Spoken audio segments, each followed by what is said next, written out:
তোমার পঞ্চস্বামী ব্যতীত মহারাজ শান্তনুর বংশের সমস্ত প্রদীপ নিভে যাবে। সমগ্র বংশের নাশ হয়ে যাবে এই যুদ্ধে।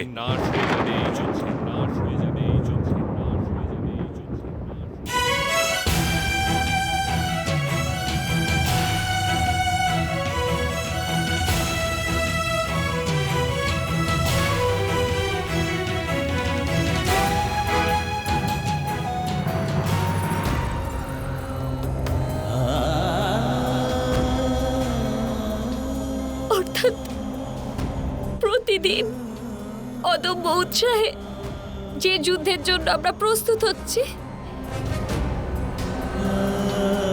সে কি নিজেদের সন্তানদের মৃত্যুর জন্য প্রস্তুত হচ্ছে?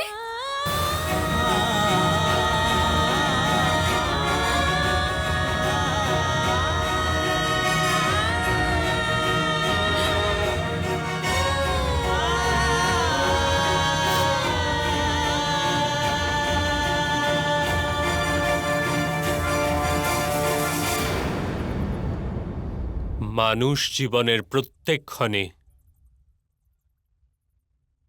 মৃত্যুর দিকেই পা বাড়ায় সখী।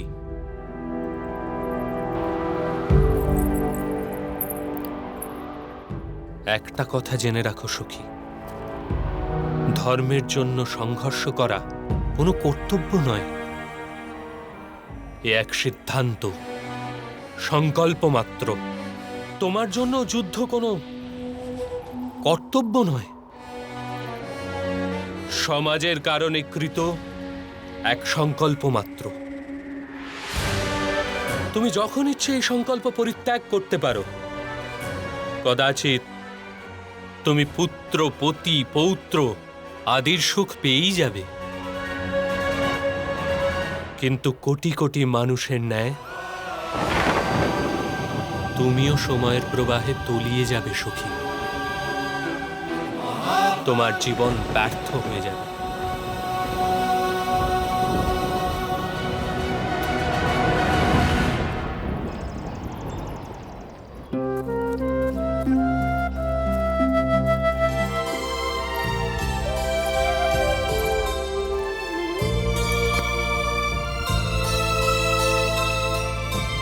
গোবিন্দ, মালি যে বৃক্ষ রোপণ করে তাকে সে স্বয়ং উৎপাটন করতে পারে না।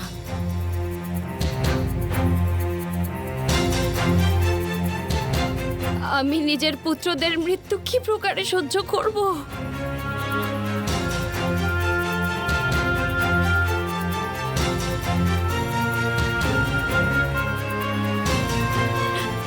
না, আমি সমস্ত অপমান ভুলতে প্রস্তুত গোবিন্দ, কিন্তু না, আমি নিজের পুত্রদের রণভূমিতে প্রেরণ করতে পারবো না। না গোবিন্দ,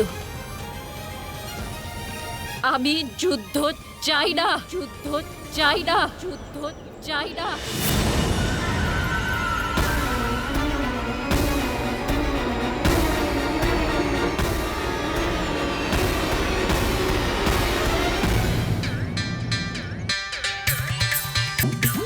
নমস্কার, নমস্কার, নমস্কার। বিরাটকে শত শত নমস্কার। আহা আহা, হাজার হাজার নমস্কার পাণ্ডুপুত্রদের। মহারথিনী, মহাদানিনী, লাখ লাখ নমস্কার যদুবর মোহনকে।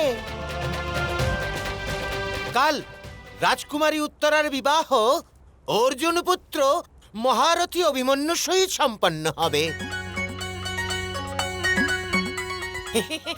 আর তাই এই বিবাহের পূর্ব সন্ধ্যায় আপনাদের সকলের মনোরঞ্জন হেতু আমাকে কোনো উত্তম চরিত্রের গাথা শোনাবার জন্য আমন্ত্রণ করা হয়েছে। বলুন নগরবাসী, কোন গাথা শুনতে উৎসুক আপনারা? ধুন্দুমালি মহাশয়, আমি এরূপ কোনো ব্যক্তির গাথা শুনতে চাই যা আমি বাল্যকাল থেকে শুনে আসছি, কিন্তু তার মাহাত্ম্য আজ অবধি আমি জানতে পারিনি।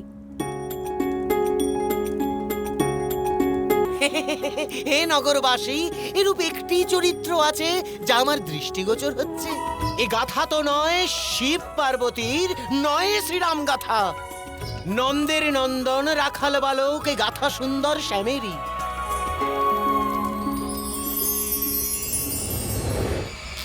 মথুরার রাজা উগ্রসেন, তাকে বন্দি করে তার পাপী পুত্র কংস স্বয়ং রাজা হয়ে বসেছিল।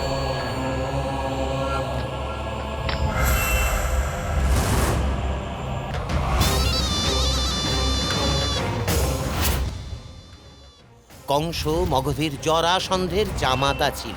অসুর কালবনের এক মিত্রপক্ষ ছিল। লোভী, পাপী সে, হারি অনাচারী। সমগ্র যাদবের কাছে ছিল সে অত্যাচারী। প্রজাদের করত সে অযথা পীড়ন। কপট, ক্রোধী, কামী সে, সর্ব অপরাধের স্বামী সে। রথ মথুরার দ্বার অতিক্রম করবে না। ভ্রাতা কংস, সমস্যাটা কি? সমস্যা হলো দেবকী।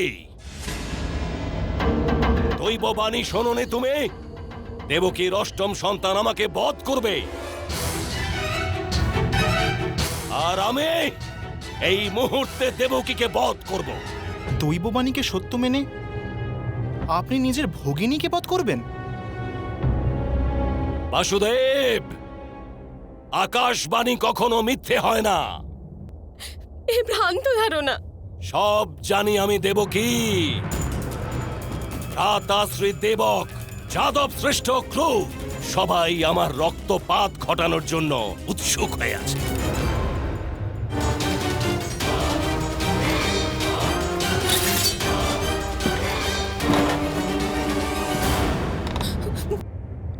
মূর্খামি করো না কংস। যাদব শ্রেষ্ঠ শূরসেনের পুত্র আমি। যদি আমার সাথে কোনো অন্যায় হয় তাহলে মহারাজ পাণ্ডু, মহারাজ শূরসেন আর কুন্তি ভোজের একত্রিত সৈন্য তোমার ওপর আক্রমণ করবে, আর আজই তোমাকে বধ করবে। আমার মৃত্যু হবে শুধুমাত্র দেবকীর অষ্টম পুত্রের দ্বারা। অন্য কেউ কিছু করতে পারবে না।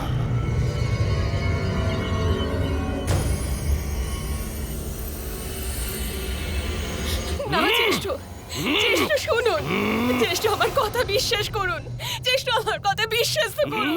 ওখানেই দাঁড়াও।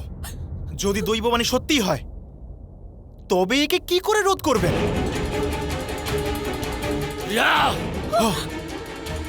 জানোর, মুস্তাক, এদের দুজনকে কারাগারে বন্দী করো।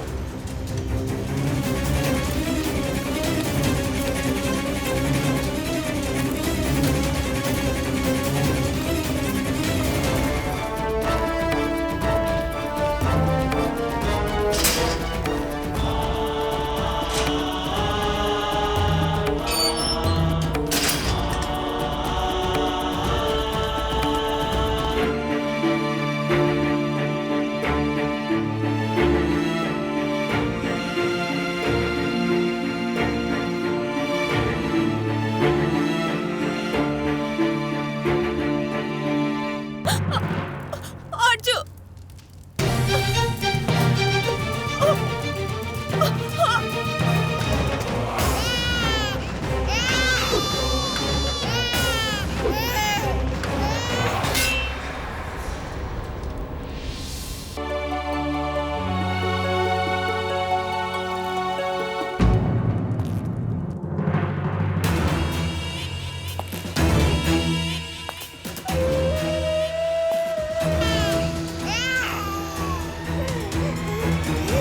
এই সেই নবজাত শিশু।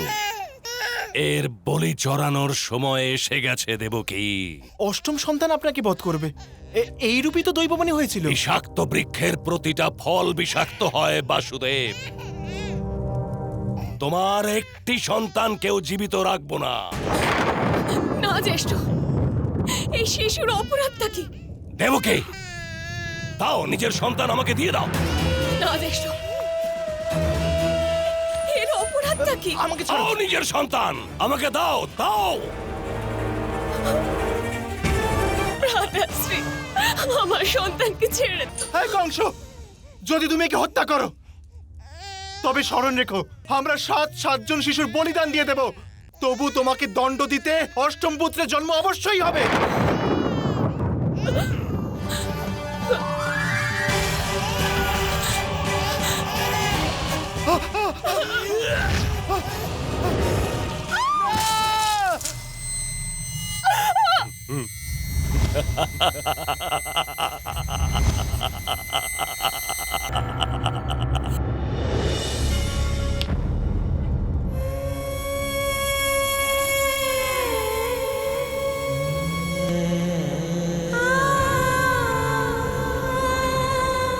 মামাশ্রী, আপনার পূর্বে জন্মগ্রহণকারী সমস্ত বালককেই কি হত্যা করেছিল মথুরাধীশ কংস?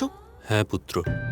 কিন্তু মামাশ্রী, মাতামহী দেবকী আর মাতামহ বাসুদেব এত বড় বলিদান কি প্রকারে দিলেন? পুত্র প্রতিবিন্ধ, বাস্তবে এই বালকদের বলি প্রদান করা হয়নি পুত্র। অধর্মের বিরুদ্ধে এই যুদ্ধে ওরা বীরগতি প্রাপ্ত হয়েছিল। মহাভারত।